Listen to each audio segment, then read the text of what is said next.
My name's Nicole, and I'm 31 years old.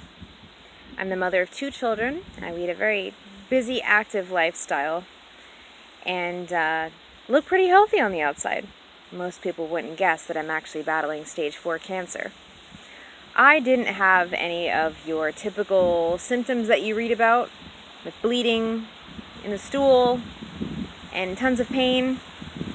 I just had constipation. That was it.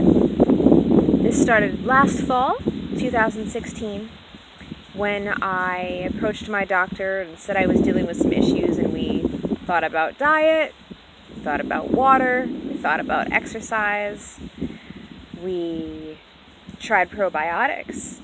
I quit coffee. I was a coffee addict. And we tried different prescription laxatives.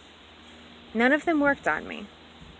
And that was when she said, well, do you have family history of it? Given your family history, and I do have family history of it, my father and his mother both had colon cancer. We thought about maybe a last resort having a colonoscopy. This brought me to March of this year, when I guess the referral was put through, but no one ever contacted me about it. So I didn't end up having a colonoscopy until May 30th. Now, on May 30th, they assumed it would be a routine colonoscopy, and I'd be referred to a gastroenterologist to retrain my muscles. And then maybe we should look at stress that was going on in my life, because I had many different things that changed in the last year. Well, they put me under, and when I woke up, there was a proctologist standing next to my bed, and she said, well, we were all shocked, but I have bad news, you have cancer. Just like that. No compassion. And I looked at her, and I smiled. Still groggy from anesthesia, of course, but I smiled at her and I said, okay. Well, praise God, I'm going to beat this. And she looked at me and she said, yes, you will.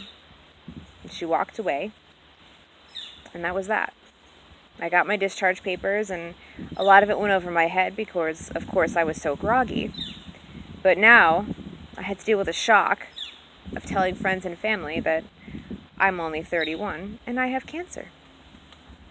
Through the slew of many specialists and different doctors going through the Yale system of medicine, I determined that this was going to be a much bigger ordeal and way more overwhelming than I was prepared for. You can't really be prepared for the shock of news like this. There's no way to really know.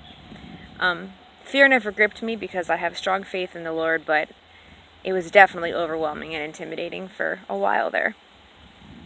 Well, we meaning myself and family members, met with the oncologist and the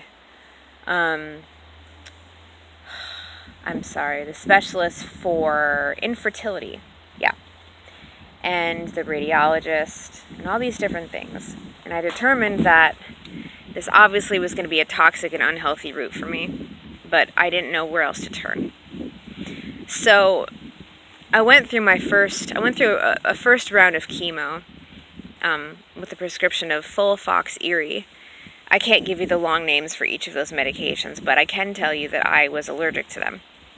Having an allergic reaction and hearing that the nurse said that she couldn't alter it, she could just give me medications to try to counter it, didn't sit well with me. I thought that I should have more control over what takes place and what goes into my body. I wasn't thrilled with it. I experienced a lot of dizziness, definitely intense nausea, and it felt like the whole room was heating up. Like I was dripping sweat, and I thought that it was just the room getting hot. It wasn't. And then involuntary muscle spasms, and these two things went on for hours, along with the terrible taste in my mouth and everything just being completely off. There's no way to adequately describe what it feels like to have your entire body being poisoned, and that's exactly what chemotherapy does. It kills all the rapidly growing cells and kills everything else with it. And so I really struggled with what I was going to do with this. It was through the 6 hours of chemotherapy in the hospital in that chair, followed by a portable chemo pod that I would wear for the next 46 hours at home. And then an in-home nurse would come and check me out, do vitals, and then remove the chemo needle from my chest in the chemotherapy port, which was terribly painful. I still have the port, but that following week I was completely incapacitated, and from my perspective, I was going to die with this. There's no other way I could have put it, or felt it, or perceived it. I was told initially that because I was young, I should be able to take it like a champ. No big deal. But I found out afterward from the oncologist that because I was younger, the symptoms would have hit me harder. Completely different than what I was told initially. I was also told initially that with radiation I would for sure go into menopause immediately. But I was told that with chemotherapy I'd be safe. And after my first round of chemotherapy, I received an email from a nurse saying that she'd talked to the doctors and they determined that I should get a shot to try to preserve my fertility through the chemo. I didn't really appreciate that. And then I found out that there was a test that exists that they could have given me before the chemo started that would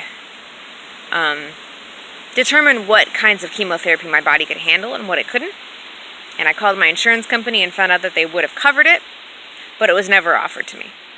So all of these different things within the first week, and also my parents taking my kids because I was incapacitated and couldn't lift my head off the bed, let alone put on shoes, get to the bathroom by myself, nothing. I thought there's no way that I can deal with this every week. And it's entirely possible that it would have been like that every week for me. So I went on a really desperate hunt for more naturopathic alternatives. I was already very interested in essential oils and doing things naturally because that's what I was doing before I started chemotherapy.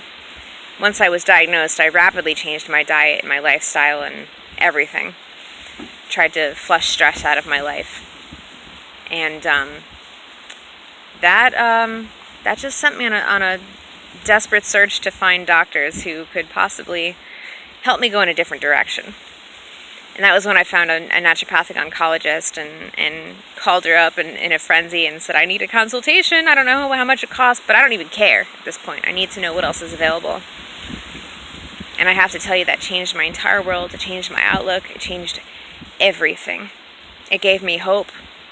For the first time, a doctor cared about my entire being instead of just what symptoms I had and mitigating those, which didn't work very effectively. Even the drugs they gave me, I found out one of them was an antipsychotic.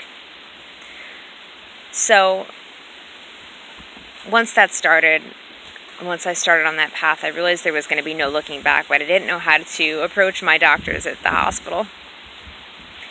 It wasn't easy, it wasn't fun, it was very intimidating. But with God, all things are possible.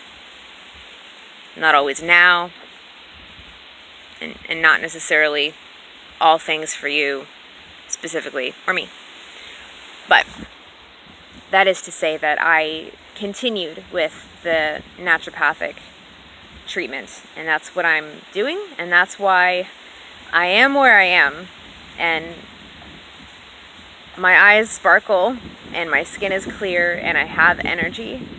And even though I went through a really, really rough couple of months there, I'm in a much better spot, and I have full confidence that I am on the right track, boosting myself from the inside with natural supplements and having a really radical diet change and stripping away a lot of different things that I loved and still crave every day.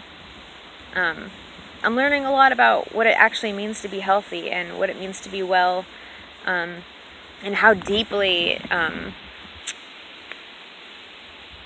was impacted by chronic stress in my life, having gone through a lot in the past. I'm a domestic violence overcomer, and the havoc that wreaked on my body was intense, and I'm just beginning to learn about that and its effects on the initiation and even the growth and progression of my cancer. But I'm beating this, slowly but surely. The cancer did metastasize to my liver, but it is shrinking. So I know I'm on the right path, and it's good. And it didn't shrink because of the chemo. It's because of everything else I'm doing. So I'm here to share that there is help, and there is hope, and there is health that's obtainable. And And you don't have to fear cancer.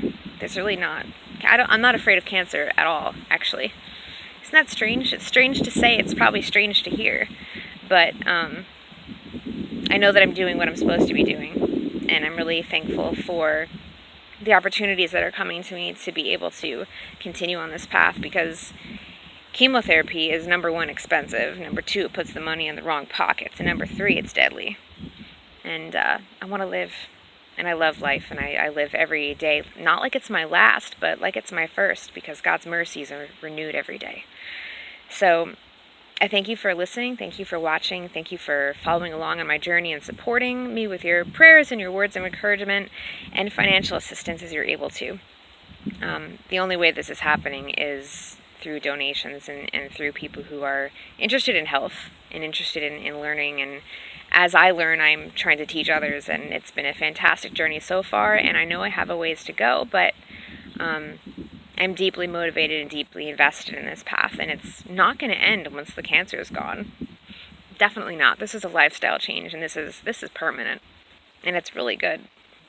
In case you're wondering, things that I'm doing, there's different therapies like infrared sauna treatments, and there's like electromagnetic therapy, and there are different IV infusions you can have.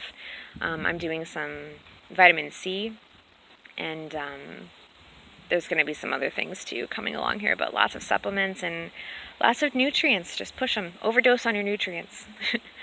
And the biggest one for me, the newest change, is mistletoe injections, and I'm learning how to do it myself. I did yesterday for the first time, and even in the last couple of days, my energy levels have shot way up, and I haven't felt this good in a really long time. So I'm deeply optimistic and really want to just share hope and encouragement with others. And for all of you who are battling the fear and the mental stress that comes with a new diagnosis, we can speak to that. I can speak to that. I would love to share more with you and pray with you. And it's not just cancer. There's all kinds of things out there, different autoimmune deficiencies and diseases and inflammation and all kinds of stuff. And when we take care of our body, we can also take care of our minds and our spirits, and they're all connected. We can't really neglect one and take care of another. It doesn't work that way effectively for health. So I think that's plenty I've said for now. Thank you, and all my love goes out to each of you. God bless.